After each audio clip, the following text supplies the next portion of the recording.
Salam sejahtera bagi kita semua. Shalom. Saudara-saudara, marilah kita mengikuti gerakan membaca Alkitab di hari yang ke-51. Sebelumnya, marilah kita berdoa. Kami sungguh bersyukur kepadamu Tuhan atas hari yang baru yang Tuhan anugerahkan bagi kami semua. Dan di saat ini, kami meluangkan waktu untuk ambil bagian, mengikuti gerakan membaca Alkitab. Biarlah kuasa Roh Kudus-Mu yang akan tuntun supaya kami boleh memahami dengan baik bagian firman Tuhan yang akan kami baca di saat ini, dan semakin memperbarui kehidupan kami. Ini doa kami Tuhan, dalam nama Yesus Kristus kami berdoa. Amin. Bilangan pasal 30 sampai 32. Musa berkata kepada kepala-kepala suku Israel demikian, "Inilah yang diperintahkan Tuhan. Apabila seorang laki-laki bernasar atau bersumpah kepada Tuhan, sehingga ia mengikat dirinya kepada suatu janji, maka janganlah ia melanggar perkataannya itu. Haruslah ia berbuat tepat seperti yang diucapkannya. Tetapi apabila seorang perempuan bernasar kepada Tuhan dan mengikat dirinya kepada suatu janji di rumah ayahnya, yakni pada waktu ia masih gadis, dan ayahnya mendengar nasar dan janji yang mengikat diri anaknya itu, tetapi ayahnya tidak berkata apa-apa kepadanya, maka segala nasarnya itu akan tetap berlaku, dan setiap janji mengikat dirinya akan tetap berlaku juga. Tetapi jika ayahnya melarang dia pada waktu mendengar itu, maka segala nasar dan janji yang mengikat diri anaknya itu tidak akan berlaku, dan Tuhan akan mengampuni perempuan itu sebab ayahnya telah melarang dia.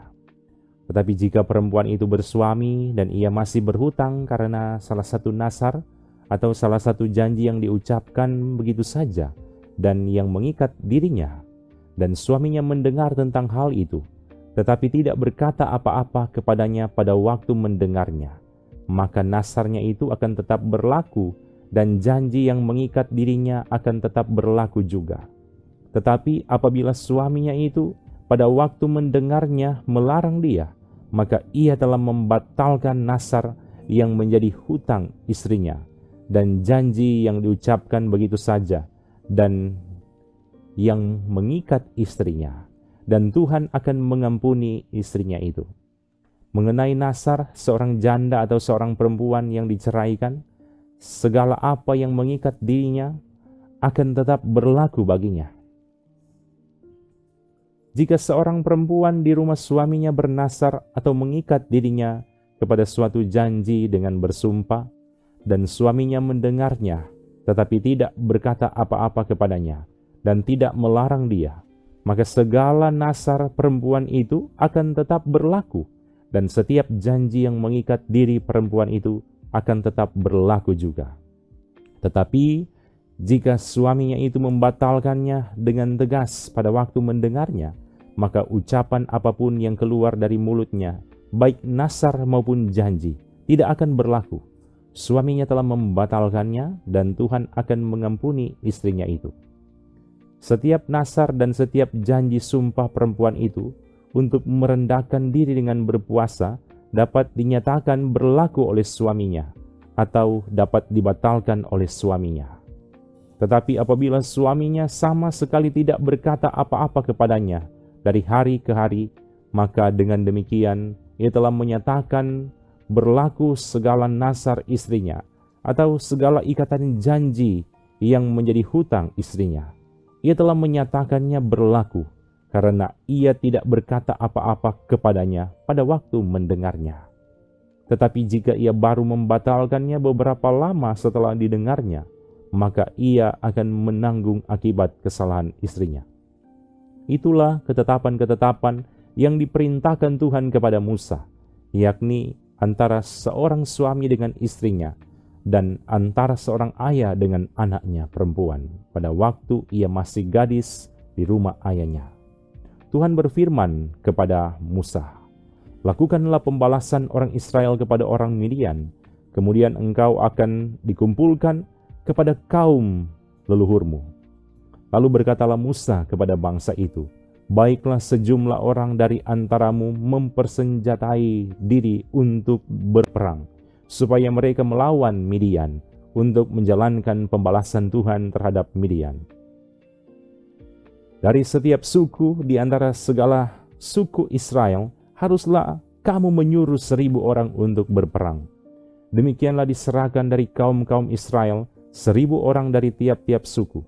Jadi 12.000 orang bersenjata untuk berperang.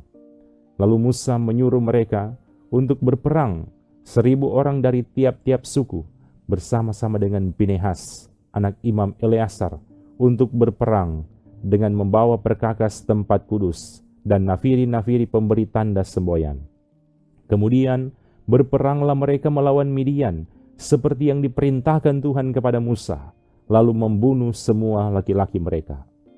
Selain dari orang-orang yang mati terbunuh itu, mereka pun membunuh juga raja-raja Midian, yakni Ewi, Rekem, Sur, Hur, dan Rebah. Kelima raja Midian, juga Bileam bin Beor, dibunuh mereka dengan pedang. Kemudian Israel menawan perempuan-perempuan Midian dan anak-anak mereka, juga segala hewan, segala ternak, dan segenap kekayaan mereka dijarah, dan segala kota kediaman serta segala tempat perkemahan mereka dibakar. Kemudian diambillah seluruh jarahan dan seluruh rampasan berupa manusia dan hewan itu, dan dibawalah orang-orang tawanan, rampasan dan jarahan itu kepada Musa dan Imam Eleazar dan kepada umat Israel ke tempat perkemahan di dataran Moab yang di tepi sungai Yordan dekat Yeriko. Lalu pergilah Musa dan Imam Eleazar dan semua pemimpin umat itu sampai keluar tempat perkemahan untuk menyongsong mereka. Maka gusarlah Musa kepada para pemimpin tentara itu, kepada para kepala pasukan 1.000 dan para kepala pasukan 100 yang pulang dari peperangan. Dan Musa berkata kepada mereka, "Kamu biarkankah semua perempuan hidup? Bukankah perempuan-perempuan ini atas nasihat Bileam menjadi sebabnya orang Israel berubah setia terhadap Tuhan dalam hal Peor, sehingga tulah turun ke antara umat Tuhan? Maka sekarang bunuhlah semua laki-laki di antara anak-anak mereka, dan juga semua perempuan yang pernah bersetubuh dengan laki-laki haruslah kamu bunuh. Tetapi semua orang muda di antara perempuan yang belum pernah bersetubuh dengan laki-laki, haruslah kamu biarkan hidup bagimu. Tetapi kamu ini berkemahlah 7 hari lamanya di luar tempat perkemahan. Setiap orang yang telah membunuh orang, dan setiap orang yang kena kepada orang yang mati terbunuh, haruslah menghapus dosa dari dirinya pada hari yang ketiga dan pada hari yang ketujuh, kamu sendiri dan orang-orang tawananmu. Juga setiap pakaian dan setiap barang kulit dan setiap barang yang dibuat dari bulu kambing dan setiap barang kayu haruslah disucikan. Lalu berkatalah Imam Eleazar kepada para prajurit yang telah pergi bertempur itu, inilah ketetapan hukum yang diperintahkan Tuhan kepada Musa. Hanya emas dan perak, tembaga, besi, timah putih dan timah hitam. Segala yang tahan api, haruslah kamu lalukan dari api, supaya menjadi tahir. Tetapi semuanya itu haruslah juga disucikan dengan air penyuci. Dan segala yang tidak tahan api, haruslah kamu lalukan dari air. Lagi pula, kamu harus mencuci pakaianmu pada hari yang ketujuh, supaya kamu tahir, dan kemudian bolehlah kamu masuk ke tempat perkemahan. Tuhan berfirman kepada Musa, hitunglah jumlah rampasan yang telah diangkut, yang berupa manusia dan hewan, engkau ini dan Imam Eleazar serta kepala-kepala puak umat itu. Lalu bagi dualah rampasan itu kepada pasukan bersenjata yang telah keluar berperang dan kepada segenap umat yang lain. Dan engkau harus mengkhususkan upeti bagi Tuhan dari para prajurit yang keluar bertempur itu, yakni 1 dari setiap 500, baik dari manusia, baik dari lembu, dari keledai, dan dari kambing domba. Dari yang setengah yang telah didapat mereka, haruslah engkau mengambilnya. lalu menyerahkannya kepada Imam Eleazar sebagai persembahan khusus bagi Tuhan. Tetapi dari yang setengah lagi, yang untuk orang Israel lain, haruslah engkau mengambil satu ambilan dari setiap 50, baik dari manusia, baik dari lembu, dari keledai, dan dari kambing domba. Jadi dari segala hewan, lalu menyerahkan semuanya kepada orang Lewi yang memelihara kemah suci Tuhan. Kemudian Musa dan Imam Eleazar melakukan seperti yang diperintahkan Tuhan kepada Musa. Adapun rampasan, yakni yang masih tinggal dari apa yang telah dijara laskar itu, berjumlah 675.000 ekor kambing domba dan 72.000 ekor lembu dan 61.000 ekor keledai. Selanjutnya orang-orang, yaitu perempuan-perempuan yang belum pernah bersetubuh dengan laki-laki, seluruhnya 32.000 orang. Yang setengah yang menjadi bagian orang-orang yang telah keluar berperang itu, jumlahnya 337.500 ekor kambing domba. Jadi upeti bagi Tuhan dari kambing domba itu ada 675 ekor. Lembu-lembu 36.000 ekor. Jadi upetinya bagi Tuhan ada 72 ekor. Keledai-keledai 30.500 ekor. Jadi upetinya bagi Tuhan ada 61 ekor. Dan orang-orang 16.000 orang. Jadi upetinya bagi Tuhan 32 orang. Lalu Musa menyerahkan upeti yang dikhususkan bagi Tuhan itu kepada Imam Eleazar, seperti yang diperintahkan Tuhan kepada Musa. Yang setengah lagi menjadi bagian orang Israel lain, yang dipisahkan Musa dari bagian orang-orang yang telah berperang itu, yaitu yang setengah yang menjadi bagian umat yang lain itu, domba-domba 337.500 ekor, lembu-lembu 36.000 ekor, keledai-keledai 30.500 ekor, dan orang-orang 16.000 orang.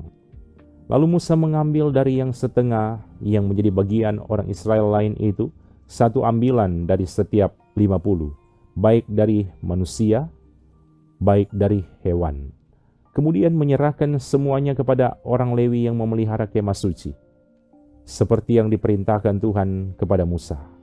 Lalu mendekatlah para pemimpin tentara, yakni kepala-kepala pasukan 1.000 dan kepala-kepala pasukan 100 kepada Musa, serta berkata kepadanya, hamba-hambamu ini telah menghitung jumlah prajurit yang ada di bawah kuasa kami, dan dari mereka tidak ada seorang pun yang hilang.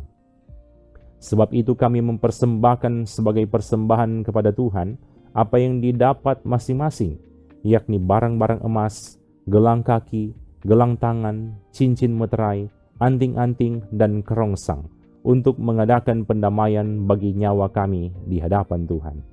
Maka Musa dan Imam Eleazar menerima dari mereka emas itu, semuanya barang-barang tempaan, dan segala emas persembahan khusus yang dipersembahkan mereka kepada Tuhan, yakni yang dari pihak kepala-kepala pasukan 1.000 dan kepala-kepala pasukan 100 dan 16.750 sikal beratnya. Tetapi prajurit-prajurit itu masing-masing telah mengambil jarahan bagi dirinya sendiri.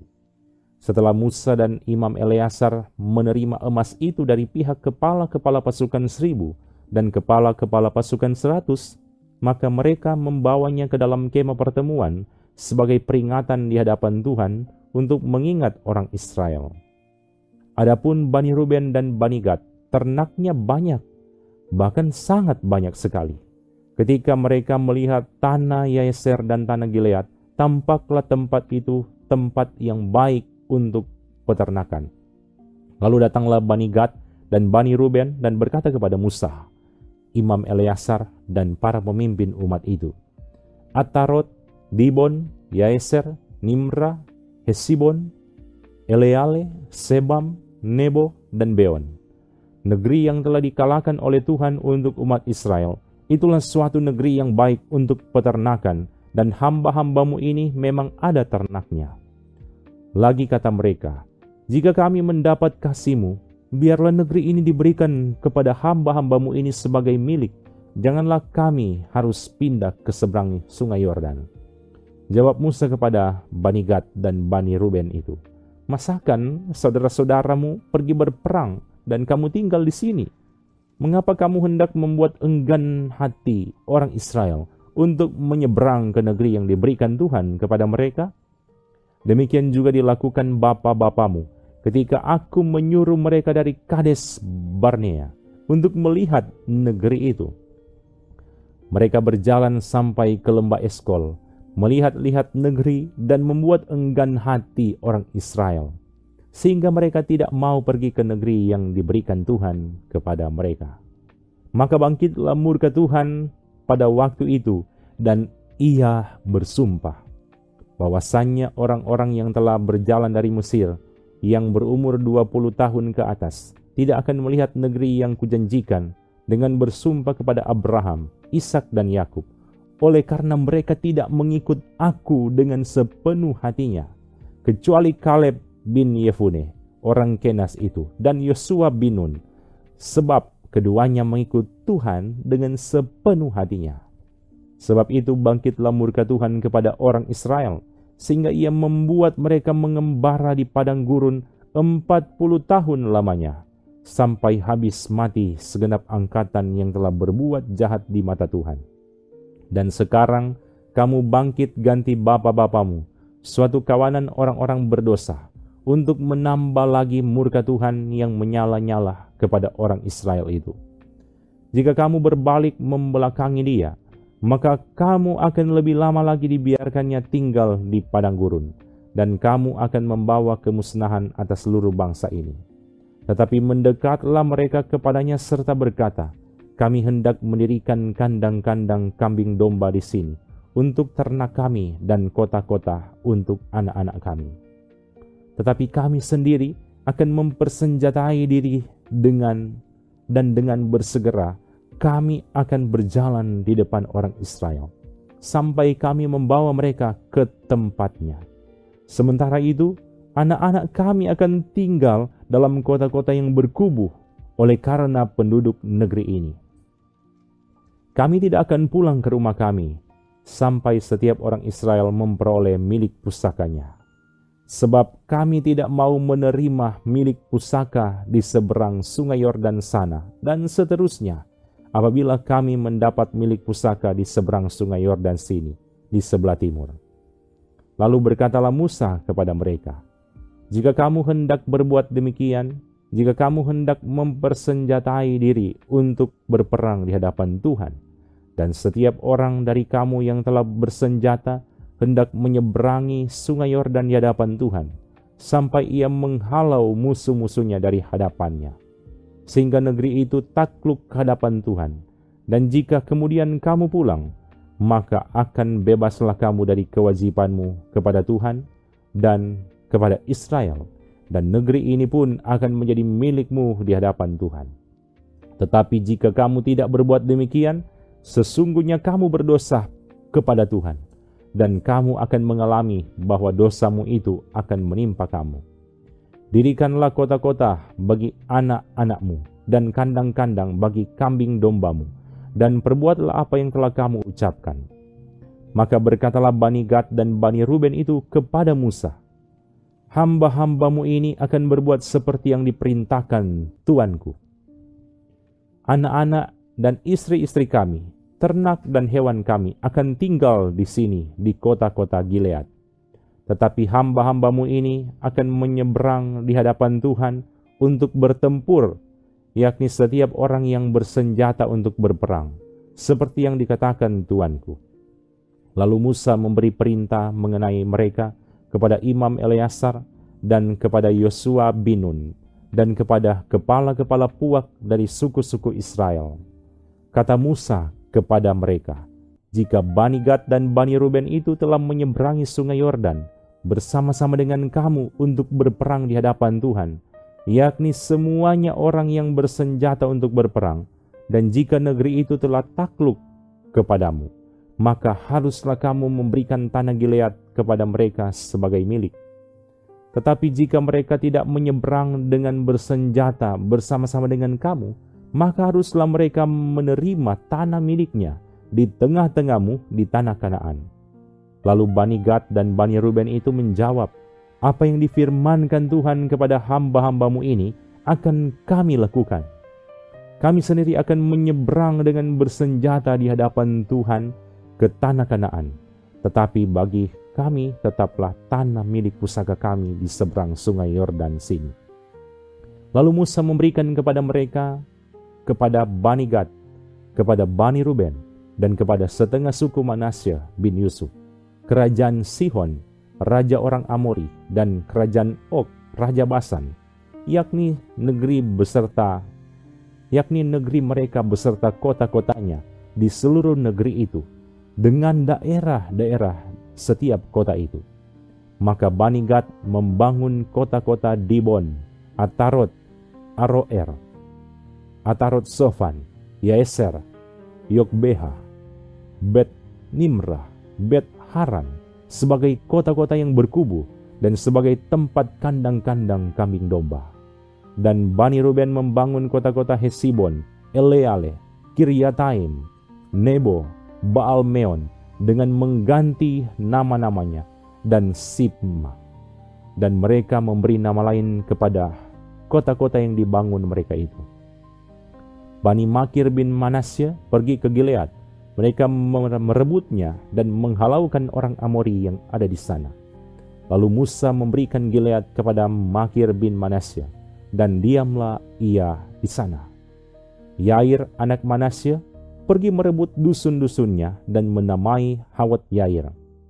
Noba pergi merebut Kenat dengan segala anak kotanya dan menamainya Noba menurut namanya sendiri.